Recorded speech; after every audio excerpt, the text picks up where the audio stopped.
सभी को हर हर महादेव और एकादशी की ढेर सारी शुभकामनाएं मेरी तरफ से। आज है एकादशी की कथा मैंने आप लोगों के लिए डाल दी है और ये शिवपुराण की कथा है, ये भी आप लोग श्रवण करें, महापुण्य प्राप्ति होती है।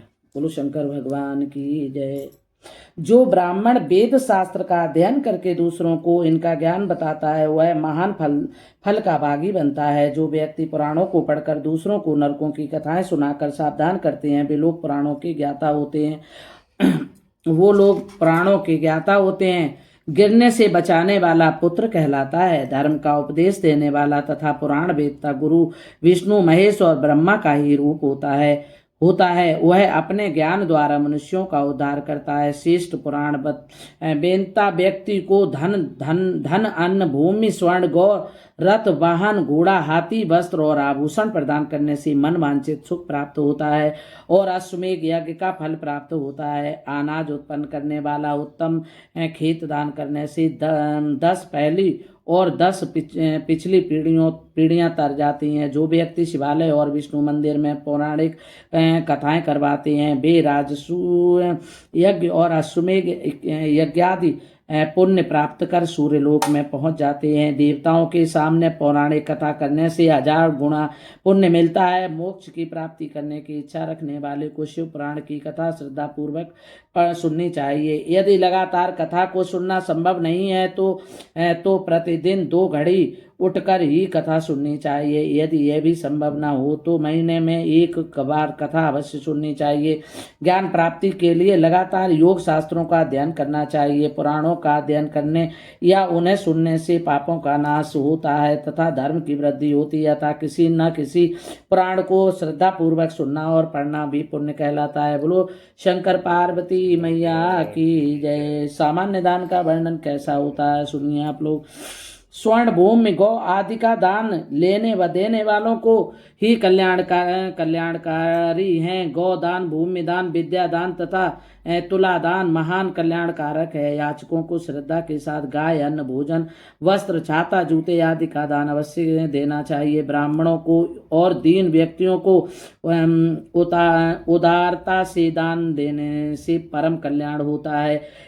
इस प्रकार के महादान जो इस प्रकार हैं: स्वर्ण तिल हाथी कन्या दासी घर रथ मणि और कपिला गौ अन्न, इनका दान करने से मनुष्य भवसागर से पार हो जाता है। राजा रघु ने स्वर्णमयी पृथ्वी का दान करके महान यश कमाया था।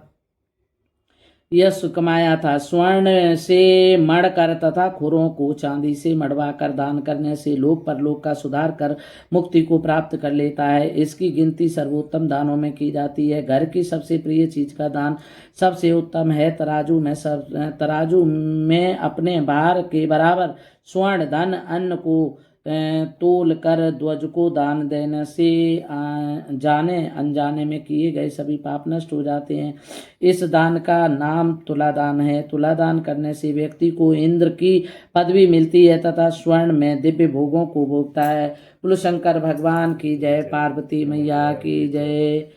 सभी लोग सुनिएगा, इतनी अच्छी कथा है, सभी लोग सुनकर के कुछ ग्रहण कीजिएगा। पाताल लोक का वर्णन। श्री सनत कुमार जी कहते हैं, व्यास जी अब आप ब्रह्मांड का वर्णन सुनिए। ब्रह्मांड जल के ऊपर स्थित है। इसे शिव जी के अंशावतार शेष नाग जी ने अपने मस्तक पर धारण कर रखा है। ये शेष नाग अनंत के नाम से भी प्रसिद्ध हैं। नाग कन्याएं इनकी सेवा करती हैं। ये संकर्षण रूप रुद्र हैं। इनकी शक्ति का ज्ञान देवताओं को भी नहीं है। पृथ्वी के नीचे 7 लोक हैं जिनके नाम क्रमशः अतल वितल सुतल रसातल तलातल पाताल है। प्रत्येक लोक 10-10 हजार योजन लंबा चौड़ा और 20,000 योजन ऊंचे हैं। इसमें दैत्य और नाग आदि निवास करते हैं।